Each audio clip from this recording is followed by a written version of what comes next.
Hey YouTube, this knife is the Scorpion Knives. It's a Persian style fixed blade knife from Scorpion Knives, made in Sheffield, England.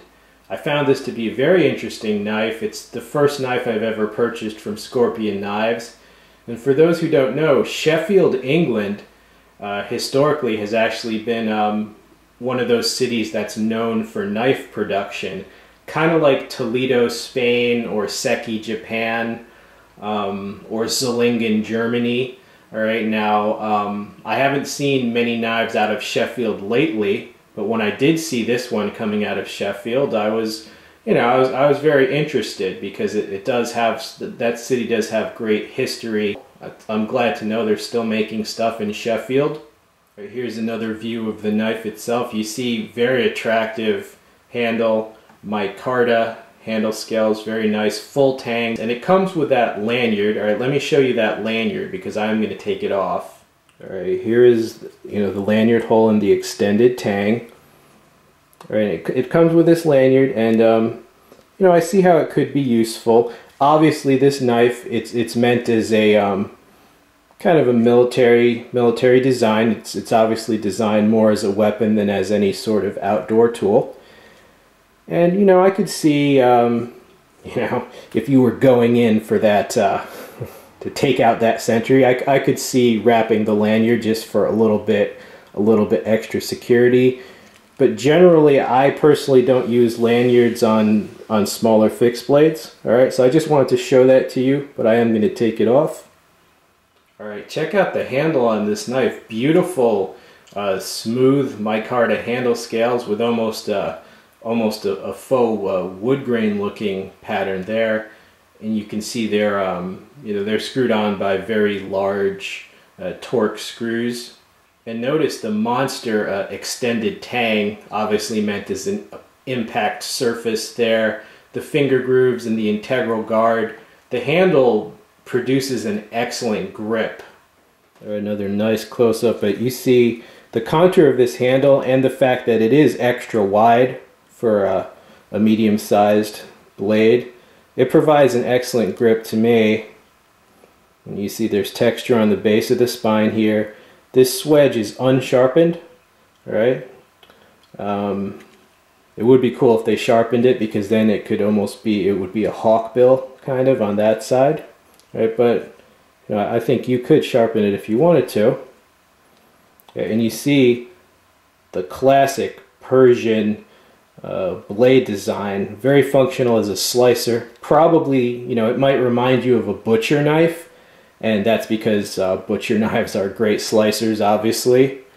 The blade length on this, it's about 5.1 inches in blade length. Right, so classic, with fixed blades it would be considered medium size. All right, and around 7 and 7.5 inches would be considered large size. That would be a K-bar. This is more the size of a classic military pilot's knife. This is the sheath that the knife comes with. It's very lightweight, very minimalistic. It's basically, I believe it's Cordura, and horizontal retaining strap there, and that is the belt loop right there. Alright, deployment. Alright, so that's the sheath. Here's another view of that very cool blade. Now, one thing I would definitely change about this knife would be the steel. They're using 420HC, and I do understand why they're doing that. Their knife line, they basically make whatever you want to call military knives or martial arts knives. Basically, they make weapons. They're just like Ernest Emerson. He doesn't make excuses. He markets his knives as weapons for people who might need them or for people who want to collect them. And this company is the same. So I'm sure they were thinking, with this type of knife, you're not going to go out, climb a mountain, and build a cabin with a knife like this. So I'm sure they were thinking, you are not going to need a super steel for this type of knife. I can understand that line of thinking, but knife people usually prefer as high a quality steel as they can get, even if they never really plan to like do things that are gonna max out or test that steel. All right, that's just how knife people are. So if I were marketing this knife, I would at least upgrade it to maybe 154 cm, something like that. All right, and I gotta say, just there's something about the way this knife looks that I just like. The feel of the knife, very attractive handle. It's just a knife, you know, it's a knife with intent. It knows what it wants to be, and it's not, you know, it's not trying to be your bushcraft knife.